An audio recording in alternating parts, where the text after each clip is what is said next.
I've never met Mr. Eminem, and he should be ashamed of himself, what he's doing. In the interview, Michael Jackson expresses clear anger toward Eminem over the music video for Just Lose It. In the video, Eminem spoofed several well-known artists, but the central focus was clearly Michael Jackson, an entertainer who had faced child abuse accusations for years. Eminem did not hold back and openly mocked those controversies. Near the end of the video, a scene shows a character resembling Michael sitting on a bed surrounded by children, which deeply angered the king of pop. Those allegations had already caused serious damage to his career and personal life, making the parody especially painful. Long before Eminem rose to fame, Michael Jackson was first accused in 1993 of abusing a boy named Jordan Chandler.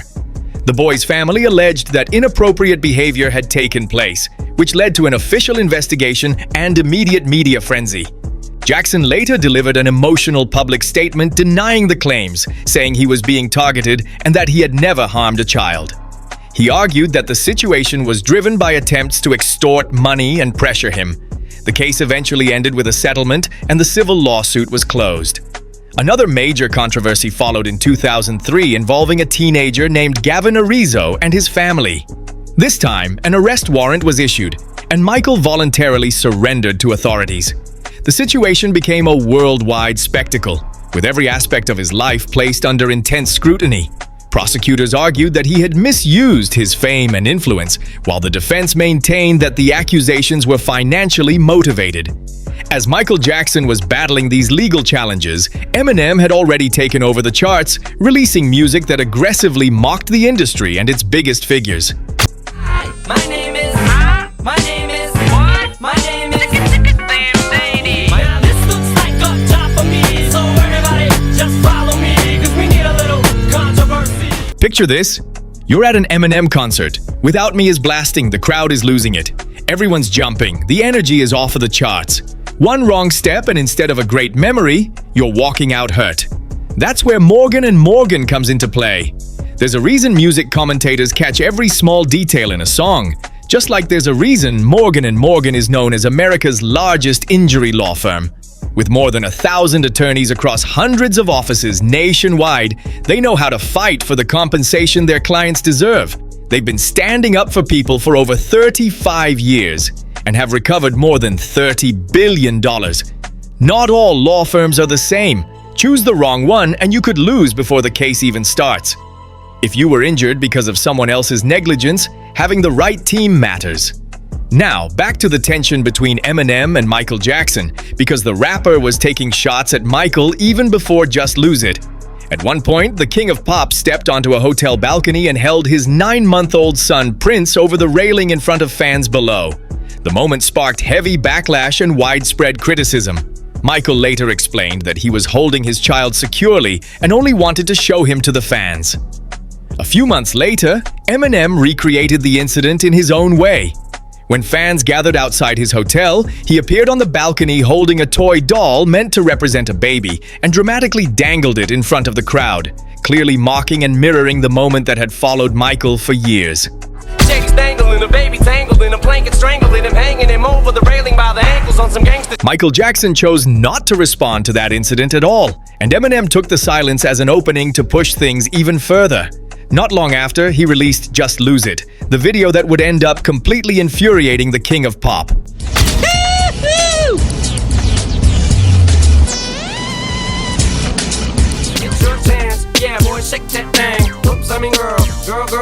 In the video, Michael is portrayed in a series of exaggerated moments. His nose falls off, his hair catches fire, a clear callback to the 1984 accident when his hair burned during the filming of a Pepsi commercial. Toward the end, Eminem goes straight at the most sensitive issue surrounding Michael at the time, the allegations involving children. About a week after the video dropped, Michael Jackson called into Steve Harvey's morning radio show in Los Angeles and said, "I'm very angry at Eminem's depiction of me in his video. I feel that it is outrageous and disrespectful. It is one thing to spoof, but it is another to be demeaning and insensitive. I've admired Eminem as an artist and was shocked by this. The video was inappropriate and disrespectful to me, my children, my family, and the community at large." I'm very angry at Eminem's depiction of me in his video. I feel that it is outrageous and disrespectful. It is one thing to spoof, but it is another to be demeaning and insensitive. I've admired Eminem as an artist and was shocked by this. The video was inappropriate and disrespectful to me, my children, my family, and the community at large. I'm very angry at Eminem's depiction of me in his video. I feel that it is outrageous and disrespectful. It is one thing to spoof, but it is another to be demeaning and insensitive. I've admired Eminem as an artist and was shocked by this. The video was inappropriate and disrespectful to me, my children, my family, and the community at large. Well, Geraldo, it's because of my fans that I'm calling you today. I mean, I feel they're the best fans in the world, and I decided, rather than have anyone else speak for me, that I would do it myself, you know. And I want to thank my fans for their strong support over the years, and I want to thank them from the bottom of my heart. They have written thousands and thousands of letters and have made hundreds of calls regarding the Eminem video. I made my feelings clear about the Eminem video. I think that it's demeaning and disrespectful, but I also want to make it clear that it's not just about Michael Jackson, but a pattern of disrespect that he has shown to our community. He needs to stop it, and he needs to stop it now. In the end, the protests didn't change anything. Eminem's camp responded by saying that Just Lose It was protected under freedom of speech and fell under parody. Later on, after the release of Eminem's album Encore, the rapper addressed the controversy directly, speaking openly about the video and his thoughts on Michael Jackson himself. Yeah, that wasn't intentional, but I'm just happy that Michael Jackson has heard of me. Like, it was completely meant to be all in jest, as with the MC Hammer, the Madonna, the Pee Wee Herman, Right. you know, as with all of my videos, you know, most of them. Fun. You know, fun. The video wasn't to pass judgment on anything. You know, he may have felt like he got it the worst because of what he's going through or whatever, but that wasn't the ultimate intention. Was his response is to say he respects you as an artist, and he himself as an artist wouldn't do that, wouldn't portray someone in that kind of light. But parodies have been the jumpstart of my career, what launched me, with how my name is. You're playing character. You know, Weird Al Yankovic did it. I didn't hear no flack from that. In the third verse, when I break the rap down, I'm even making fun of myself. No matter how strongly Eminem claimed it was meant as satire, many artists publicly stood up for Michael Jackson. Among them was the legendary Stevie Wonder, who openly criticized Eminem and said he was deeply disappointed, adding that attacking someone already under intense pressure was wrong. Several months later, Michael Jackson himself addressed the situation during an interview with Fox. I've never met Mr. Eminem, and I've always admired him, and to have him do something like that was pretty painful as an artist to another artist. And it's sad because, well, I think what Stevie Wonder said is true. I just don't want to say too much more than that. But he should be ashamed of himself, what he's doing. Stevie said he's bull***, is what he said. Most of my life doing what I do, and I've never attacked another fellow artist. Great artists don't do that. Later, during a call from Detroit, a new father asked Eminem to share 5 rules for being a good dad. Eminem brought up the infamous incident where Michael Jackson held his son over the balcony railing and emphasized one key lesson: don't beat your kids. Don't beat your kids. Don't cover them with blankets. Don't put masks on them. Teach them English and sign language. Teach them to be bilingual. And teach them how to love one another. By the end of 2004, the controversy had largely faded. Eminem never issued a formal apology and generally chose not to escalate the situation further. After his initial emotional statements, Michael Jackson shifted his attention to more pressing matters. In early 2005, he faced a grueling court trial that put both his freedom and reputation on the line. It wasn't until 2 years later that Michael made a move that indirectly responded to Eminem. On May 31st, 2007, his company, Sony ATV, purchased the publishing company Famous Music for $370 million. Famous Music owned a portion of Eminem's catalog, including some of his biggest hits.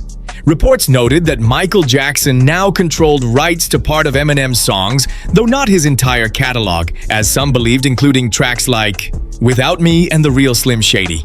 The news sparked widespread discussion, with tabloids framing it as a clever response to Eminem's earlier mockery. Instead of releasing a diss track, Jackson quietly acquired a piece of the rapper's creative work, effectively profiting from it. In reality, this was purely a business transaction within a major corporate deal, not an act of personal revenge. Yet the symbolism was striking. Michael, whose image Eminem had targeted with satire, ended up holding a stake in part of the rapper's legacy. By 2009, both Eminem and Michael Jackson were preparing comebacks. Eminem released the album Relapse, while Michael was gearing up for his London shows at the O2 Arena. Tragically, on June 25, 2009, Michael Jackson passed away at the age of 50. In December of that year, Eminem appeared on the cover of Complex magazine and gave an interview in which he briefly discussed Michael and his death. During the interview, the question arose whether, after learning the details surrounding Michael Jackson's passing, Eminem saw any parallels or lessons in the situation. Oh, 100%. When you read things about Michael Jackson, it's hard to decipher what is true. But there's the story of how he woke up at whatever time, and he needed something to go back to sleep because he has this or that, and it didn't work. That's exactly what used to happen to me. I would take a couple of pills and I would be up an hour later and I'd want more. It's one of the pitfalls of fame. I could just say, yo, I need this and this and this, and they're going to give me whatever I want. The worst thing that could have happened to me as an addict was having money. Unfortunately, Michael Jackson passed away before the conflict with Eminem could ever be resolved. They never had the chance to meet and address their differences in person. For your next video, I suggest checking out a documentary about Eminem's alter ego, Slim Shady. Thanks for watching. Don't forget to like the video, subscribe to the channel, and I'll see you next time.